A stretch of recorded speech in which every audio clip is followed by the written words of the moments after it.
રોજ માટે યજમાનોએ કરવા લાયક કર્મ ક્રોધનો ત્યાગ, બિલકુલ ક્રોધ ન કરો. 7 દિવસ બરફની પાટ માથે રાખી દેવાની. ક્રોધનો ત્યાગ.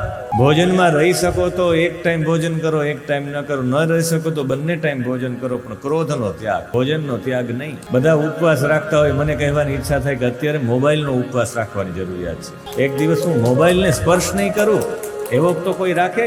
લોકો છોડે કેવું કે નાળિયેર નહીં ખાવ, એ તો કોઈ દિવસ ખાવાનું જ ન હોય. તમે રોટલી છોડી દો તો માનીએ, તમે રોટલો છોડી દો તો માનીએ, અન્ન જ નહીં જમો. માનતા એની લીધી હોય તો એમ માનાય કે ના લીધી છે. તો દાડમની માનતા લઈ, દાડમ ખાવાનું જ ન આવે ક્યારે. ખજૂરની માનતા લઈ.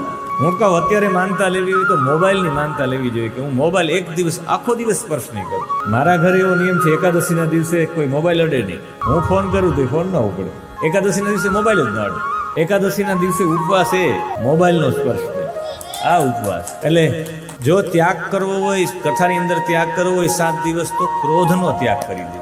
લેશ માત્ર ગમે એવું આડાવડું થઈ જાય, તમે ક્રોધ નહીં કરી. બીજું, એ ન કરી શકો તો વાસી ભોજનનો ત્યાગ. વાસી ભોજન ન કરો. 2 ટાઈમ ભોજન કરો, પણ વાસી ભોજન એટલે પડીકાવાળું એક પણ ભોજન ન કરો. કુરકુરિયા ને જે ખાવાના આવે ને એ બધા રે ઉપવાસ ને પછી ઓલી વેફરોના પેકેટ ખોલે, એ તો કેટલા સમયની હોય છે.